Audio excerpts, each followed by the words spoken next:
Syederalun, upacara peringatan Hari Kemerdekaan Republik Indonesia ke-77 berlangsung khidmat dan haru menyelimuti lapangan ruang terbuka hijau Chot Gapu Biren pada Rabu 17 Agustus 2022 pagi.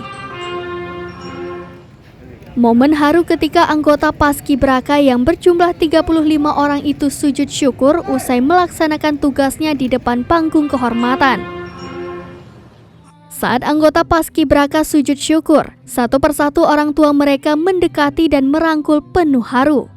Mereka saling berpelukan dengan diiringi derai air mata sang ibu atas kesuksesan tugas anaknya dalam mengibarkan bendera merah putih di hadapan para pimpinan daerah dan para hadirin. Para hadirin termasuk PJ Bupati Biren Aulia Sofyan tampak terharu melihat mereka bersujud syukur. Seorang ibu bernama Kasna Wardah yang merangkul putrinya bernama Alia Shiva kepada seraminews.com mengaku terharu sambil menghapus air mata, mengatakan rasa bangga tak terbendung ketika menyaksikan anaknya dan tim sukses melaksanakan tugas mengibarkan bendera merah putih.